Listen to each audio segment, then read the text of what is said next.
Hey everybody, it's Master Gallengeist here, bringing you my review for the season premiere of Into the Badlands, Enter the Phoenix. And this was a great episode all around. It did a good job of giving us some great action scenes, while also advancing the plot, seeing where everybody's been, and what's going on, and kind of driving us forward to see what's going to be happening.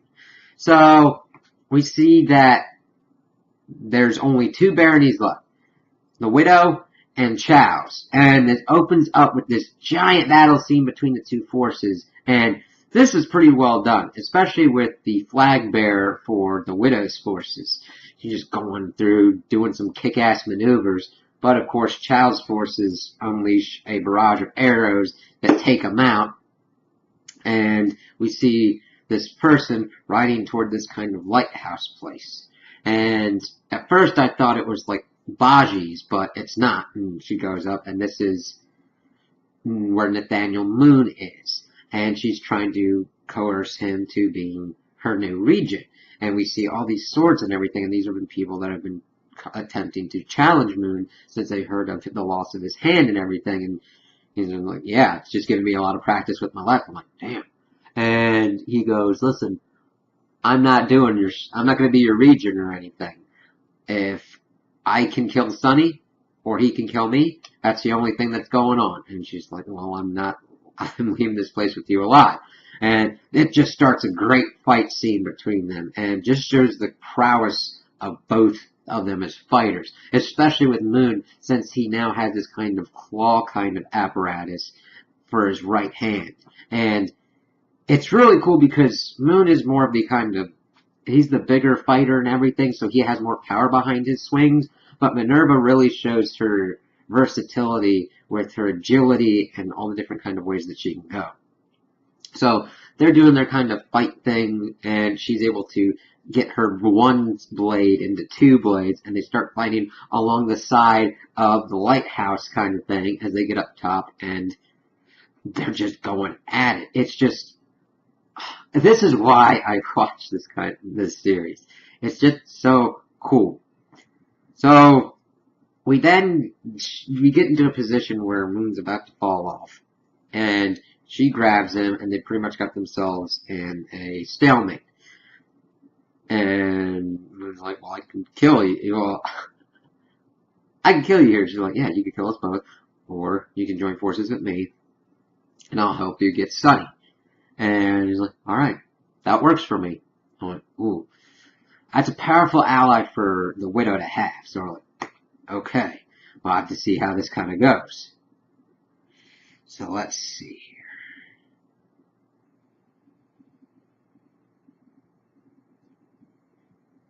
We then kind of get into Sonny. We see him going around with his son, who is adorable, by the way. And this is kind of going to be turning into kind of like a wolf and cub kind of thing. We see him sighting up a deer for his bow and arrow and everything, but he sees another deer too and sees it kind of as a family and decides not to shoot. He's like, yeah, I know you're hungry too and everything.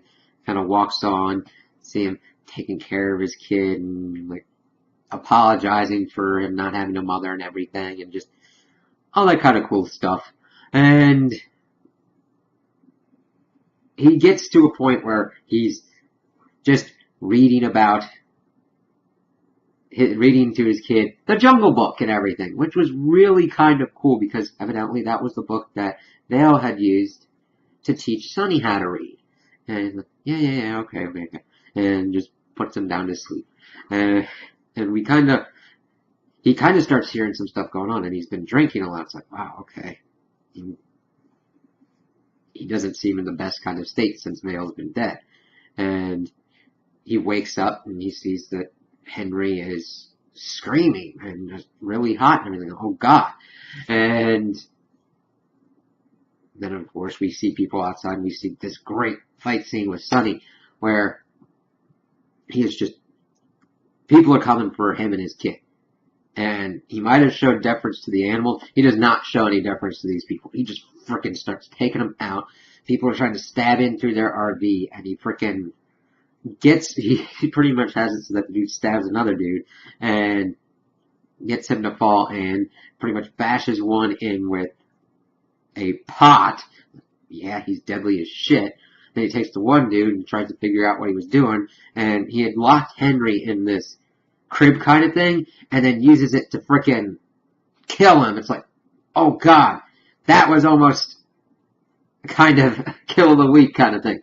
That's a kind of contender. And he finds out that there's a warrant out for him.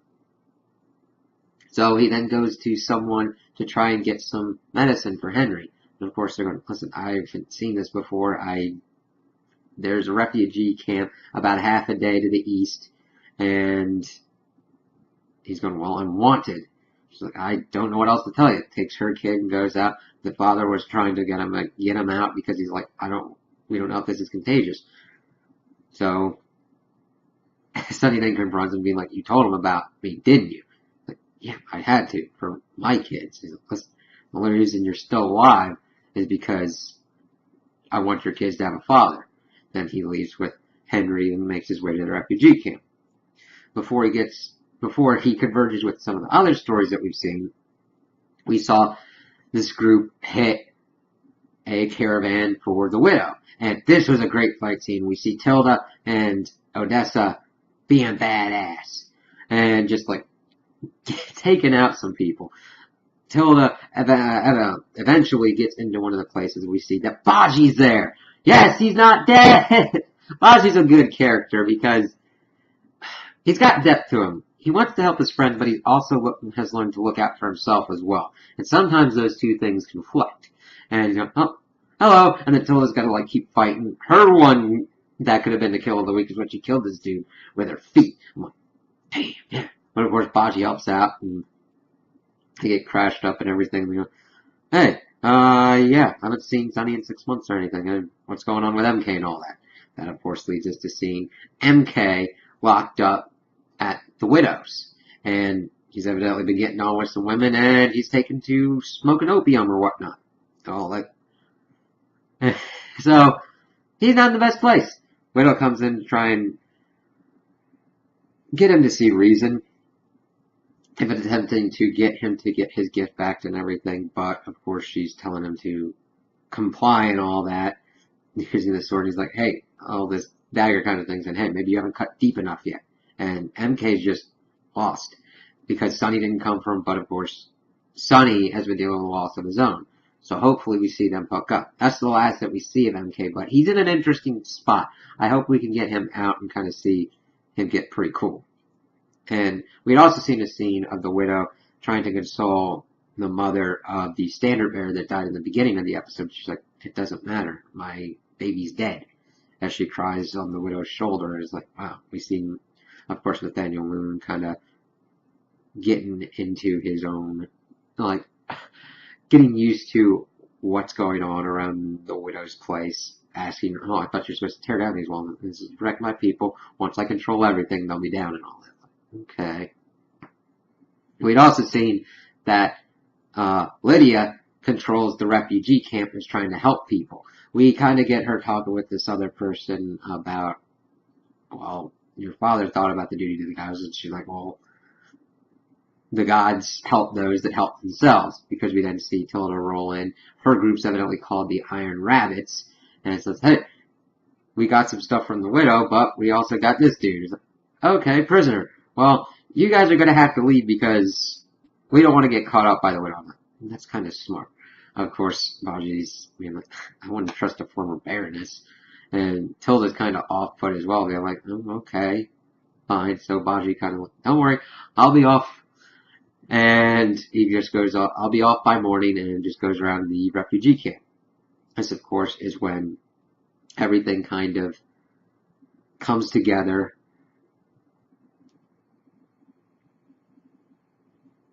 With everybody. We see that Sonny and Henry are going to make it to the refugee camp. And he's going, okay, I need help for my baby. And, of course, he leaves it with the healer. And she's going, you really should come here sooner. You need to go, leave your baby with me, get some food and all that. So he goes off, and that's where he then gets into contact with Baji, who is playing a gambling game and cheating, and of course that pisses everybody off. And Baji's like, "Oh, dude, where have you been and everything?" Because he's been thinking that Sunny's been off in marital bliss with Vale, but of course he tells Baji that Vale's dead, and we'd seen him say that it should have been me that had died instead of Vale, and just showing him how much he loved Vale and what he thinks is best for Henry. So then, of course, that leads to that. They had, when Baji was about to get accosted by the refugees, his compass of Azra flew up. And of course, Sunny was able to grab that and stop the one dude and stop all the whole fighting before they talked about this. So it's like, okay, we'll have to see how that comes into play. And Baji was truly sorry that Vale was dead. He's like, wow, man, I'm really sorry about that. Because he thought that Sunny had acted like him and was only acting in his best interest. But he had a child to look after. Since he had the duties of a father, he wanted to make sure that his son was safe. So it's not just cut and dry like he did it out of, I'm a selfish asshole. No.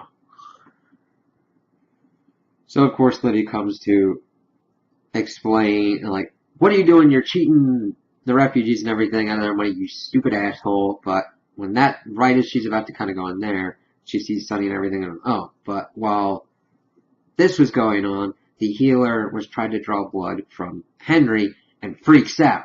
She then goes and goes, you guys kind of have to come here. And we see that once she tried to prick Henry, his eyes went black. He's got the gift. And Baji's like, I've never seen this happen in someone so young. It could be the cause of the fever or whatnot. And so he's like, can we do anything about this? What's going on? He's like, what about Azure or whatnot? He's like, it's bullshit. And then he tells him about what he'd done. He sent a message and he waited for months and he had heard nothing. And it's like, okay. Once you see that, you then see this giant caravan of people. And we see this one dude. He's going, all right, we found the and he was using a compass of Azure as well. And he's like, oh, we have found a promised land. Let us, you know what I mean? Let us continue. Then they go forward. And we had seen Chow's forces were able to see them. And they get to the checkpoint. And the leader said, I bring you salvation. Just lay down your arms and bow down to your Messiah. And then, of course, they open fire. And this is when his two guards cut themselves to unleash their gift. And this was pretty good fight scene. I mean, this had some other good kills in it, where like a backflip double stab that the dude did, and the girl was just chopping at one point. What's interesting though is when they were in there, the man, his gift went away at one point, and she had to kind of cover for him before he could go back into it.